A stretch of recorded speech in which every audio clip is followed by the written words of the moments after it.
குற்றத்தடுப்பு புலனாய்வு பிரிவின் திணைக்களகத்தால் கைது செய்யப்பட்டு விளக்கமறியல் வைக்கப்பட்டிருந்த ரணில் விக்ரமசிங்கே அவர்களுக்கான பிணையை நீதிமன்றம் உறுதி செய்திருக்கின்றது.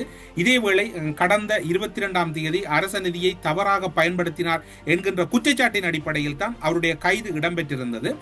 பொது சொத்துக்கள் சட்டத்தின் கீழ் அவர் கைது செய்யப்பட்டு விளக்கமறியல் வைக்கப்பட்டிருந்தார். அவர் சார்பில் அவருடைய சட்டத்தரணிகள் ஆஜரான அதே வேளையில் அவருக்கு எதிராக குற்றத்தடுப்பு புலனாய்வு பிரிவினுடைய சார்பில் பிரதி சொலிசிட்டர் ஜெனரல் திலிப்ப பீரிஸ் அவர்கள் ஆஜராகியிருந்தார். வாத பிரதிவாதங்கள் ஒரு கட்டத்தில் மிகவும் இறுக்கமடைந்திருந்தது. வளமை போன்று நாங்கள் இதற்கு முன்னர் குறிப்பிட்டது போன்று மேலதிக சொலிசிட்டர் ஜெனரல் திலிப்ப பீரிஸ் அவர்கள் தன்னுடைய வாதத்தை கடந்த முறை நீதிமன்றத்திலே முன்வைத்த வாதத்தை போன்று பொது சொத்து சட்டத்தின் கீழ் குறித்த சந்தேக நபர் கைது செய்யப்பட்டிருப்பதனால் குற்றச்சாட்டுகள் உள்ளதனால் அவர் பிணை வழங்க முடியாது, அவரை நீதிமன்றம் தடுத்து வைத்து விசாரிக்க வேண்டும் என்கின்ற வாதத்தை முன்வைத்தார்.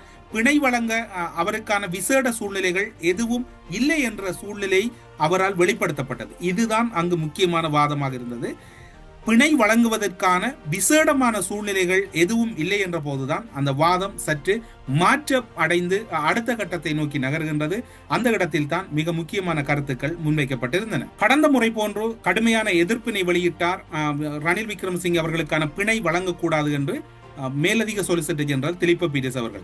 முன்னாள் ஜனாதிபதி ரணில் விக்ரமசிங்கே சார்பில் ஆஜரான ஜனாதிபதி சட்டத்தரணிகளான திலக் பாரப்பன, அனுஜ பிரேமரத்ன, உப்புல் ஜெயசூரிய போன்றவர்கள் தங்களுடைய வாதத்தையும் அங்கு அவர்கள் கடுமையாக முன்வைத்தார்கள். அவருடைய வாதம் ஒன்றாகத்தான் இருந்தது. ரணில் விக்ரமசிங்கவின் உடல்நிலை தொடர்பில் தான் அவருடைய வாதமாகவும் விண்ணப்பமாகவும் இருந்தது. ஜனாதிபதி சட்டத்தரணி அனுஜ பிரேமரத்ன அவர்கள் கடந்த 22ஆம் தேதியும் கூட ரணில் விக்ரமசிங்கே அவர்களுக்கு பிணை வேண்டும், அவர் நோய் தொடர்பில் இருக்கக்கூடிய கூற்றுக்களையே அங்கு முன்வைத்திருந்தார். அவ்வேளையில் தான் மேலதிக சொலிசிட்டர் ஜெனரல் திலிப்ப பீரிஸ் அவர்கள் நிராகரித்தமையானது எப்படி இருந்தது என்றால், பிணை வழங்கக்கூடிய விசேட சூழ்நிலைகள் இல்லை அல்லது அவருக்கு தொடர்பில் கூறப்படுகின்ற நோய்கள் தொடர்பில் முறையான ஆதாரங்களை நீதிமன்றத்தில் சமர்ப்பிக்கவில்லை அல்லது சமர்ப்பிப்பதற்கான சாத்தியங்கள் குறைவாக இருக்கின்றது என்கின்ற வாதத்தை அன்று மேலதிக சொலிசிட்டர் ஜெனரல் திலிப்ப பீரிஸ் அவர்கள் முன்வைத்தார். இன்று அனுஜ பிரேமரத்ன அவர்கள் தற்போது முன்னாள் ஜனாதிபதி ரணில் விக்ரமசிங்கே அவர்கள் அவசர சிகிச்சை பிரிவில் கொழும்பு தேசிய வைத்தியசாலையில் இருப்பதனால் கொழும்பு தேசிய வைத்தியசாலையின் பணிப்பாளர் அவர் தொடர்பாக நேற்று முன்தினமெல்லாம் தொடர்ச்சியாக அவருடைய உடல்நிலை குறித்து செய்திகளை வெளியிட்டுக் கொண்டிருந்தார். அவருடைய உடல்நிலை குறித்து ஊடகங்களுக்கு தெரிவித்த கருத்துக்களும் பலர் பார்த்திருப்பதற்கு வாய்ப்புகள் இருக்கின்றன.